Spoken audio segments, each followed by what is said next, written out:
네, 안녕하십니까. 오늘 그 강남 노무업인의 정봉수 노무사님 모시고 오늘 그 주제는 가사 사용인, 그러니까 가사 근로자에 대해서 한번 말씀을 나누도록 하겠습니다. 우리나라가 지금 뭐 가사 그 도우미라고 하죠. 도우미를 많이 사용하는 데 있어서 이제 최저임금을 적용하게 되면 이제 워낙 그 월급이 올라가기 때문에 많은 사람들이 활용을 못하는 점에 있어서 지금 어떤 방향으로 흘러가고 있는지 한번 말씀을 해주시죠. 예, 안녕하십니까. 공인노무사 정봉수입니다. 예, 최근에 그 외국인 가사 도우미를 도입하는 방향에 대해서 굉장히 뜨겁게 그 논란이 되고 있습니다. 여기서 핵심 문제는 외국인 가사 근로자에 대해서 최저임금을 적용할지 또 적용 안 할지 이 문제가 핵심인 것 같습니다. 근데 사실 최저임금을 적용하게 되면은 월 200만 원 이상을 반드시 주어야 되고, 또 최저임금만큼 또 최저임금이 계속 한 평균적으로 매년 5% 정도 오르고 있습니다. 그렇기 때문에 현재 가사 근로자를 사용하는 비용하고 또 그 외국인 가사 근로자를 사용하는 비용하고 큰 차이가 없습니다. 그래서 외국인 가사 도우미를 한국에 도입해서 사용하는 이 문제에 대해서는 가장 핵심 문제가 최저임금을 적용하냐 안 하냐 이 차이가 있습니다. 만약에 그 싱가포르 가사 근로자 제도와 같이 뭐 현재도 50만 원에서 한 80만 원 사이를 지급하게 되면은 굉장히 한국에서 인기가 있고 많은 사람들이 그 혜택을 볼 수가 있습니다. 특히 그러니까 아이들을 기르는 이런 입주 도우미로 한다든지 아니면 좀 몸에 거동이 불편한 어떤 노인에 대한 어떤 간병이나 아니면 이런 우리가 아주 취약계층에 있는 그런 가정들을 적극적으로 도와가지고 배우자나 아니면 이런 분들이 사회활동을 하는데 그걸 해결해 줄 수 그러니까 지금은 이렇게 뭐 자녀를 키운다든지 아니면 가사근로 그러니까 어떤 간병 이런 것 때문에 사실 사회활동을 못하는 어떤 배우자들이 많이 있습니다. 그런데 이렇게 싱가포르 가사 도우미 같이 이렇게 저렴한 가격으로 이제 입주 도우미를 사용하게 되면은 이런 문제가 해결될 거라고 생각됩니다. 네.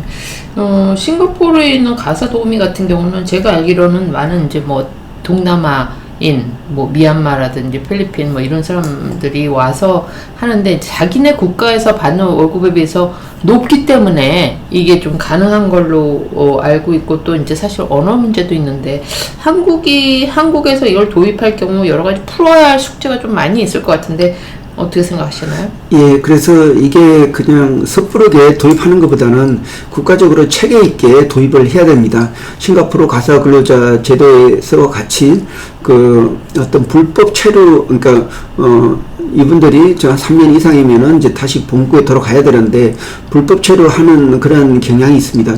이럴 때 사업주한테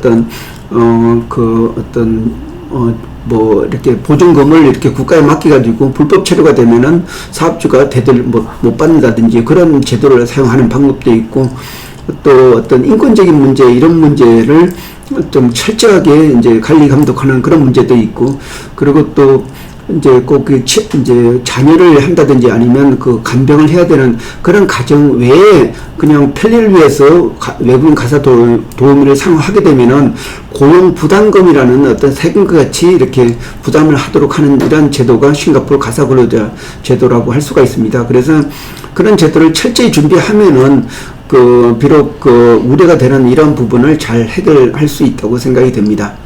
그러면 이제 이런 외국인 가사 도우미를 우리가 활용하기 위해서 법무부라든지 노동부에서 어떤 법 제도적으로 개선을 해서 가능하게끔 할 것인지 한번 말씀을 해주시죠. 예, 이 가사 근로자 제도 이 부분이 가장 문제가 되는 게 현재 이제 우리나라에서 사용하는 가사 도우미들 이런 분들이 어떤 고용에 어떤 지장을 받지 않을까 이런 문제도 있고, 또 같은 외국인인데 어떤 3D 업종, 비전문직 업종에 근무하는 사람들은 다 최저임금이 되는데 가사 근로자들은 왜 최저임금이 적용되지 않냐. 그래서 어떤 차별이다.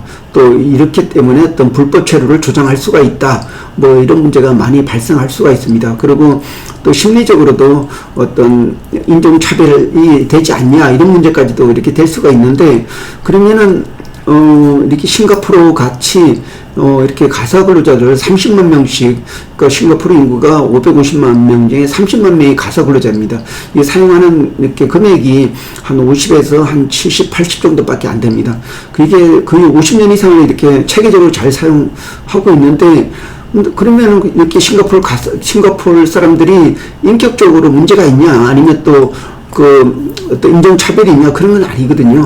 이 가사근로자 이 부분은 우리나라 노동법에도 근로기준법에 적용되지 않는 그런 업종으로 분류되어 있습니다. 근로기준법 11조에 보면은 가사근로자는 노동법에 적용되지 않는 가사사용인으로 분류가 되어 있습니다. 그리고 그러니까 동남아에서 오는 이런 근로자 입장에서는 국내보다 더 2배 내지 3배의 임금을 더 받고 오는데, 굉장히 자기가 선택해서 온다는 그런 부분도 있고, 그리고 또 싱가포르 사용하는 이런 젊은 부부들도 이렇게 가사를 이렇게 싼 저렴한 가사 도우미를 사용하면서 고용에 또 계속 자기의 경력 관리를 하고, 그리고 또 저녁이 차려져 있는 이런 가정 생활을 할 수 있으면은 굉장히 가정이 어떤 화목한 그런 가정이 지켜질 수 있다고 생각됩니다.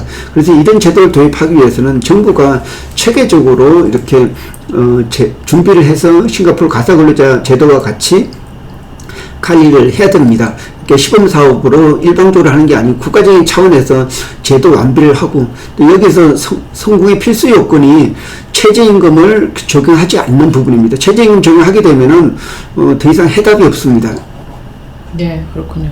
그러니까 가사 도우미를 많이 외국에서 이렇게 수입을 하게 되면 우리 육아 문제라든지 아니면 노인 부양 문제 이런 부분에서 많이 도움이 될 것 같은데, 반면에 또 국내에 있는 인력 활용하는 면에서 좀 직업을 빼앗는다 이런 부분이 있어서 조금 딜레이가 된 것 같은데, 그 부분은 잘 정비해가지고 많이 도입을 하면 도움이 될 것 같은데, 별도의 커멘트가 있으신가요? 네. 예, 우리나라 법을 다루는 사람이나 또 이런 인권 옹호하는 그런 집단에서 자기들이 그냥 이상만 추구하지 현실을 못 보는 것 같습니다.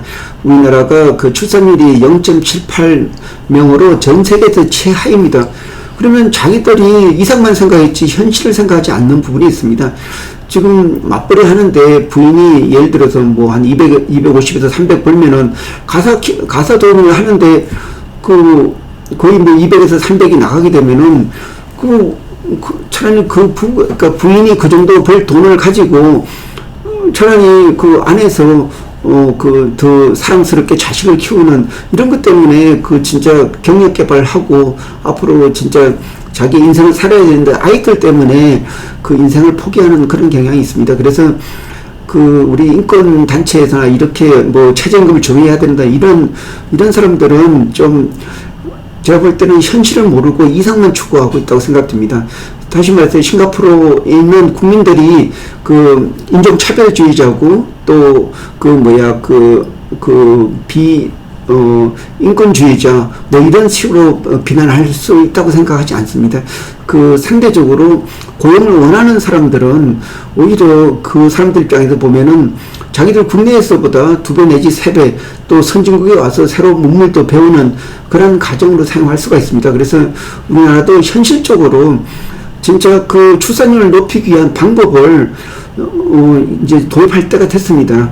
사실 이란 문제가 오래전에 나왔지만은 이런 이상적인 이상적으로 주장하는 사람들 때문에 받아들이지 않았거든요. 근데 좀 출산율이 0.78명까지 떨어진 현 시점에서는 이제 우리가 현실을 냉혹하게 인식하고 받아들여야지 된다고 생각합니다. 네, 오늘 말씀 감사합니다. 예, 고맙습니다.